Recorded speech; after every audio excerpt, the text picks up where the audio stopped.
Hello, good morning. কেমন আছো সবাই? নিশ্চয়ই ভালো আছো। আমিও তোমাদের আশীর্বাদে ভালোই আছি।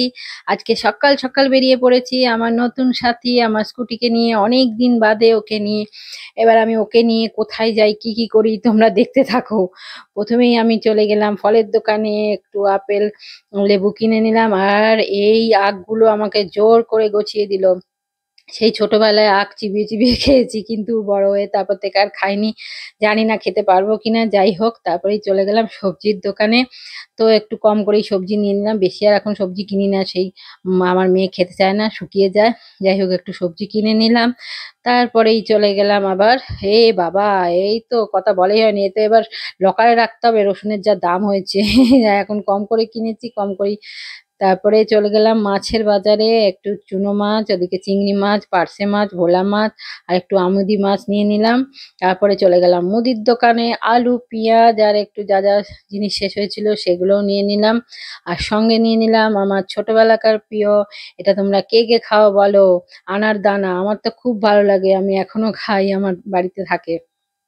আর তারপরেই চলে গেলাম একটু পার্লারে, একটু রূপচর্চা করতে। রূপচর্চা মানে কিছুই করি না, শুধু মাসে একবার ভ্রু প্লাক করি। সেটা করে নিলাম। করে নিয়ে চলে গেলাম বাড়িতে, রান্নার দেরি হয়ে যাচ্ছে।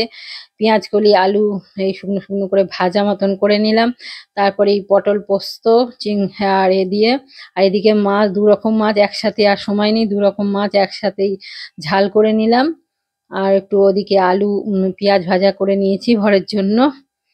তো তারপরেই আবার এদিকে সর্ষে পোস্ত দিয়ে করে নিয়েছি পটলটা।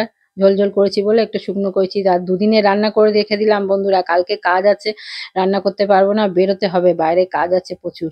তাই জন্য একবার দুদিনে রান্না করে রেখে দিলাম। আর এদিকে আলু বেগুন চিংড়ি মাছ দিয়ে তরকারি বসিয়ে দিয়েছি। এটা বর মাছ খায় না, এই আলু বেগুন চিংড়ি মাছের তরকারিটা খুব ভালোবাসে। আর এদিকে আমুদি মাছগুলো ভাজা খাবো, ভাজাই তুলে রেখে দিয়েছি। আর করে নিয়েছি এই যে আসল জিনিস, এই আমি প্রথম জীবনে বানালাম চুনো মাছের টক। আর ছোটবেলায় আমার মা বানাতো, মা অতটা মিষ্টি দিত না, আমি তো খুব মিষ্টি, অত টক খেতে পারি না, খুব মিষ্টি দিয়ে, আর তার সাথে ভাজা মশলা দিয়েছি, মনে হচ্ছে যেন পুরো সেই গুড় আমের চাটনি। আর এখানে তো শ্বশুর বাড়িতে এরা চাটনি খায়, টক খায় না, তাই বানানো হয় না। আজকে শখ করে বানালাম, কিন্তু জানি রে হেভি হয়েছে টকটা। তোমরা কে খাও এরকম চুনো মাছের টক বলো? আমার তো মানে খুব ভালো লেগেছে।